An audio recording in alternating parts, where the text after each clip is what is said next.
The front door was unlocked, which was the first thing wrong because Rachel never left it unlocked, not once in 11 years. Not since the night a stranger's shadow crossed our porch light, and she made me install a second deadbolt the very next morning. I remember standing there with my keys still in my hand, my briefcase slipping off my shoulder, telling myself it was nothing.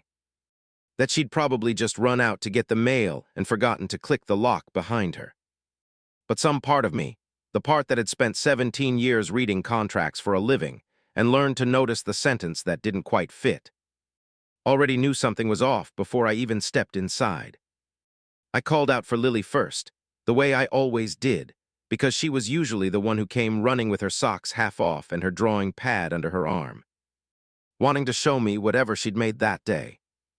Nobody answered. The house had that particular kind of silence that isn't peaceful, the kind that presses against your ears, and I walked past the kitchen where a mug of tea sat untouched and cold. Past the living room where the television was on with the sound muted, flickering colors across an empty couch, until I reached the hallway that led to her room. And that's when I saw her small body on the floor of her bedroom, half covered by her favorite blanket, her lips slightly parted, completely still. I dropped everything. I don't remember the sound my briefcase made when it hit the floor, only that I was on my knees beside her a second later, saying her name, shaking her shoulder gently at first and then not so gently, feeling for her pulse with fingers that wouldn't stop trembling, and finding one, faint but there, which was the only thing that kept me from losing my mind completely in that instant. I was already reaching for my phone to call for an ambulance when I heard footsteps behind me, unhurried, almost measured. And I turned to see Rachel standing in the doorway with her arms crossed over her chest, and her face wore an expression I had never seen on her before in all our years together. It wasn't panic, it wasn't fear. It was something colder, something calculating, like a woman watching a problem she had already anticipated finally arrive. She didn't rush toward our daughter. She didn't ask what was wrong. She said in a voice so flat it barely sounded like hers, "Don't call anyone yet. Let me explain first." And in that single sentence, with our little girl unconscious on the floor between us, I felt something in my chest crack open that would never fully close again. I want you to understand who I was before that afternoon, because the man kneeling on that carpet was not the man who eventually found the truth. And the distance between those two versions of myself is really what this story is about. My name is Daniel. I was 41 years old that year, and I worked as a contracts manager for a mid-sized manufacturing company outside Columbus. The kind of job that doesn't make headlines but pays the mortgage and lets you coach your daughter's soccer team on Saturday mornings. I met Rachel when we were both 26, at a friend's wedding where she was a bridesmaid trying not to cry during the toasts, and I was the awkward cousin of the groom who kept refilling her water glass because I didn't know what else to do with my hands. She was sharp and funny and ambitious in a way that made me feel like my own life had more possibility in it just by being near her. She went on to become a pharmaceutical sales representative, climbing steadily through territory assignments until she landed a regional position with a company called Verlant Health. And I was proud of her, genuinely proud, the way you're supposed to be proud of someone you love who works hard and gets somewhere. We had Lily 4 years into our marriage, and if you had asked me on any random Tuesday whether my family was happy, I would have said yes without hesitation. Because that's what 15 years of routine and shared bills and school pickups convinces you to believe. I didn't call an ambulance that day, not because Rachel told me not to, but because some instinct told me the fastest path to safety was to move, not to argue. So I scooped Lily up myself and carried her to the car while Rachel followed behind me still talking, still trying to explain something I wasn't ready to hear yet. At the emergency room, the doctors worked fast, drew blood, asked questions I could barely answer because I didn't know the answers myself, and after nearly 2 hours that felt like 2 years, a young resident told us that our daughter had ingested a significant dose of a sedating antihistamine, far more than would ever be prescribed for a child her size, and that she would recover. But that they needed to understand how this had happened. I looked at Rachel when the doctor said that, waiting for her to look shocked, to look confused, to look like a mother hearing something horrifying for the first time. Instead, she looked down at her hands. That was the second thing that told me something was deeply wrong, because Rachel Cole did not look down at her hands. She was a woman who held eye contact in board meetings with men twice her seniority. She did not fold. It took 3 more days, sitting in that hospital room watching Lily sleep off the worst of it, hooked to monitors that beeped in a rhythm I started to memorize. Before Rachel told me anything close to the truth, and even then it came out sideways in pieces. The way people confess things when they're still trying to protect themselves while pretending to be honest. She said she had been giving Lily the medication on certain afternoons, small doses at first, just enough to make her drowsy and settled for a nap. Because she needed 2 or 3 hours, where our daughter wouldn't wander into the living room or knock on a closed door. I asked her why she needed that kind of time, my voice quieter than I expected it to be, because I think I already suspected the shape of the answer even before she said the name. She told me about a man named Marcus Feld, her regional director at Verlant Health, a man 12 years older than her who had first started as a mentor. Someone who took her to lunch meetings and praised her numbers in front of executives, and who had slowly, deliberately, turned that professional closeness into something else. Something he made feel inevitable rather than chosen. She said he had access to promotion decisions that would determine whether she made regional vice president within the year, a position she had been chasing since before Lily was born. And that he had made it clear, without ever saying it outright, that her advancement and her compliance with him were connected. She said the afternoons he came to our house, while I was at work, were not romance, they were survival, a transaction she told herself she was in control of. Until the day she measured out Lily's dose wrong, and I came home 2 hours earlier than usual because a client meeting had been canceled. I sat with that story for a long time before I said anything back to her, and I want to be honest that my first instinct was rage. The kind that makes a man want to drive across town and put his fist through something. But I had learned a long time ago in my career that rage is exactly what dishonest people want from you. Because it makes you reckless, and reckless people make mistakes that let the guilty walk away clean.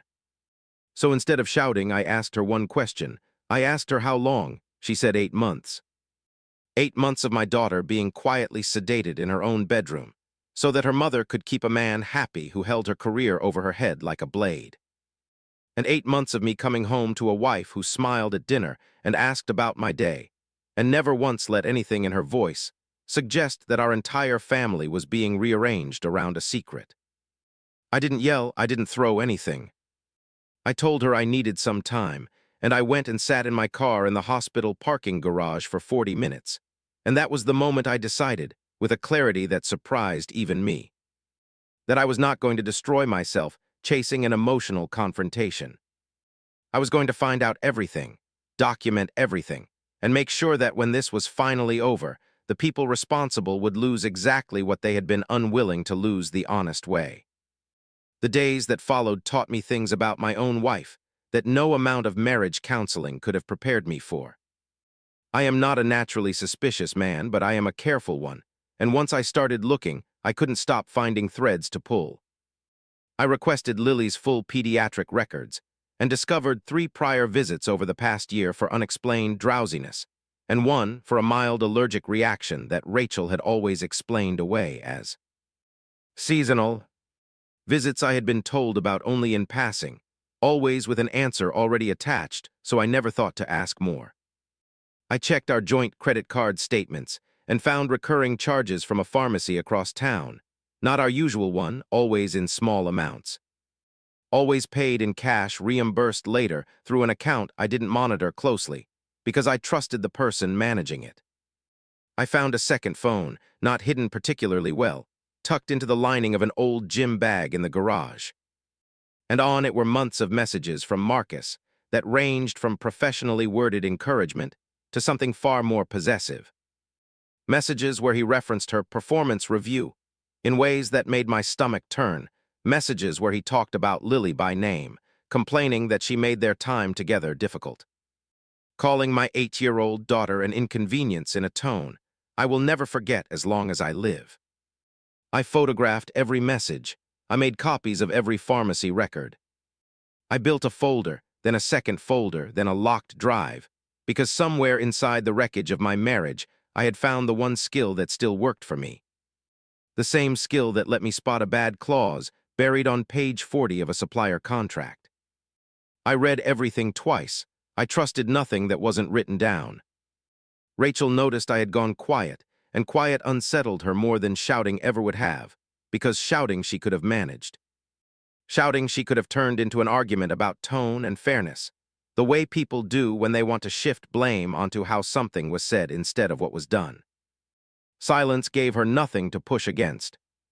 She started trying to explain herself in longer and longer monologues, telling me Marcus had trapped her, that she'd been afraid to lose her income, that she loved Lily more than anything and would never have truly hurt her, that the doses were meant to be harmless. I let her talk. I did not correct her. I did not forgive her. I simply listened and took mental notes about which parts of her story changed each time she told it. Because liars are consistent about the broad strokes and inconsistent about the details, and Rachel's details kept shifting, the timeline of when it started, whether it was her idea or his, whether she had tried to stop it before or only after I found Lily on the floor. I began sleeping in the guest room, not as a dramatic gesture, but because I genuinely needed distance to think clearly, and every night I would go over my documents again, cross-referencing dates. Building something I did not yet have a name for, but that felt, increasingly, like a case. I contacted a family law attorney named Patricia Nuns, a woman recommended to me by a colleague who had gone through her own difficult divorce 2 years earlier. And Patricia was the first person outside my own head to hear the full story from start to finish. She was calm in a way I found steadying. The kind of calm that comes from having seen worse and knowing exactly which parts of a story matter to a judge, and which parts are simply pain that needs somewhere to go. She told me the medication issue alone, properly documented with medical records and pharmacy history, was serious enough to affect custody proceedings significantly, and that if I could also establish a pattern of ongoing risk rather than a single incident, the court would take it even more seriously. She also told me something I hadn't considered, which was that a workplace relationship built on the kind of professional coercion Rachel described, if it could be proven, might constitute a violation of Verlant Health's internal harassment and ethics policies, and that companies in that industry, especially ones dealing with federal pharmaceutical regulations, tended to move quickly and mercilessly once they realized a manager's misconduct created legal exposure for them. Patricia didn't tell me to go after Marcus out of spite. She told me in her careful lawyer's way that the truth, properly presented to the right people, tends to produce its own consequences, and that my job was simply to make sure the truth had nowhere left to hide. So that became my project in the weeks that followed, alongside caring for Lily, who was recovering physically faster than I think either of us expected. Though she had started asking quiet questions at bedtime about why Mommy and Daddy weren't sleeping in the same room anymore. Questions I answered as gently and honestly as an 8-year-old could handle, telling her that grown-ups sometimes needed space to fix problems, and that none of it was her fault. I spoke with our pediatrician directly, requesting a full written summary of the drowsiness episodes with dates attached, framing it as necessary for insurance purposes, which was true, if incomplete. I reached out anonymously, through a secure email account Patricia helped me set up, to Verlant Health's compliance department, attaching redacted versions of the messages between Rachel and Marcus. The ones where he referenced her performance reviews in the same breath as their personal arrangement, which under most corporate ethics policies constitutes exactly the kind of power-based misconduct that triggers an internal investigation. I did not attach anything about Lily.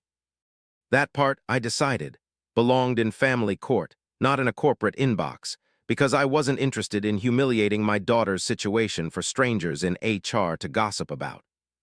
I wanted precision, not spectacle. 3 weeks after I sent that email, Rachel came home from work pale and shaking in a way I hadn't seen since the hospital, and told me Verlant Health had placed her on administrative leave pending an internal review into her relationship with Marcus Feld, and that Marcus himself had already been suspended.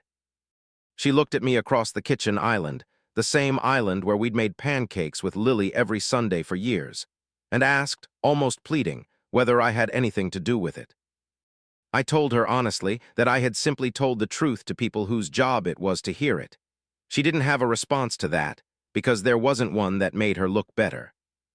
What she didn't know yet, what I hadn't told her, was that Patricia had also filed the custody petition that same week, requesting temporary primary physical custody of Lily on the grounds of documented medical endangerment, supported by the pediatric records, the pharmacy history, and a sworn affidavit from myself, describing what I had witnessed that afternoon and pieced together in the weeks since. The hearing itself, when it finally came, was nothing like the courtroom dramas people imagine. There was no shouting, no dramatic gavel banging. Just a tired but attentive judge named Judge Ockhaffer reading through binders of evidence, while Rachel's newly hired attorney tried to reframe 8 months of secret sedation as a well-intentioned mother's desperate attempt to manage an impossible workplace situation. Patricia didn't raise her voice once. She simply laid out the timeline, document by document, date by date, the pediatric visits Rachel had explained away. The pharmacy charges timed suspiciously close to Marcus's messages requesting to see her, the messages themselves where he called our daughter an inconvenience. And finally, the hospital toxicology report from the day I came home early. She asked the court to consider not whether Rachel loved her daughter, because love was never really in dispute, but whether she had, for 8 months, repeatedly and knowingly placed that daughter at physical risk to manage a relationship she herself had described as coercive and unwanted. Rachel cried on the stand. I believed her tears were real, and I still believe that, because I don't think she ever wanted to hurt Lily, not really. But wanting something and doing something are different animals entirely. And courts, thankfully, are built to weigh the second one more heavily than the first. Judge Ockhaffer granted me primary physical custody, with Rachel receiving supervised visitation until she completed a court-mandated evaluation and demonstrated over time that Lily would be safe in her care without conditions. It wasn't a punishment designed to erase Rachel from our daughter's life, and I want to be clear that I never wanted that, whatever anger I carried.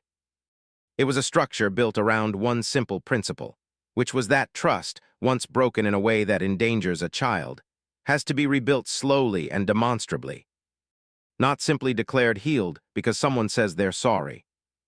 Around the same time, Verlant Health's investigation concluded that Marcus Feld had engaged in a documented pattern of leveraging performance evaluations to pressure subordinates into personal relationships. A pattern that, once the compliance team started looking, turned out to include at least one other employee before Rachel, a woman who had quietly left the company 2 years earlier rather than fight him. He was terminated for cause, which in that industry effectively ended his career, since pharmaceutical sales is a smaller world than people think. And word travels fast among regional directors who all attend the same conferences and read the same trade publications. He never faced criminal charges, because nothing he did technically crossed that line, but he lost the only thing he had actually cared about protecting, which was his professional standing.